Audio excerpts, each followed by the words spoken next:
खास करून उत्तर महाराष्ट्रातल्या शेतकऱ्याचे काही मिरची लागवड आहे, त्यांच्या विहिरीचे पाणी संपले, मग ते पाऊस येण्याच्या प्रतीक्षेत आहेत.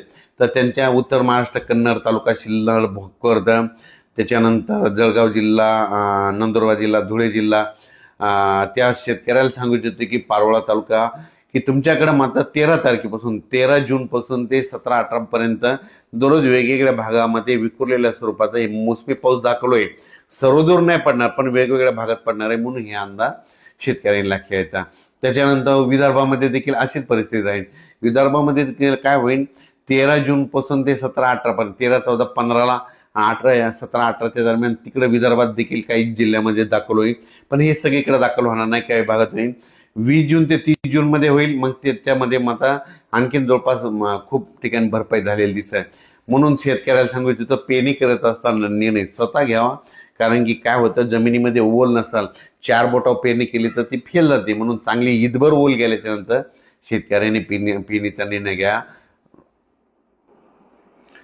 परत एकदा शेतकऱ्याला सांगतो, हे मोसमी पाऊस कसा आहे, दक्षिण महाराष्ट्राकडून आलेला आहे, कर्नाटकमधून आलेला आहे. त्याच्यामुळे काय व्हायला ते ह्यामध्ये 10, 9, आज देखील 9, 10, 11, 12 पर्यंत काय होणार आहे, सांगली जिल्हा, सोलापूर जिल्हा, पुणे जिल्हा, त्याच्यानंतर बीड जिल्हा, धाराशिव जिल्हा, लातूर जिल्हा, परभणी जिल्हा, नांदेड जिल्हा, हिंगोली जिल्हा, यवतमाळ जिल्हा, ह्या परिसरामध्ये काय होईल जालन्यापर्यंत, की हे थोडं बऱ्याच ठिकाणी म्हणजे ह्या 3 दिवसामध्ये 9, 10, 11, 12, 13 पर्यंत बऱ्याच भागामध्ये कव्हर करत.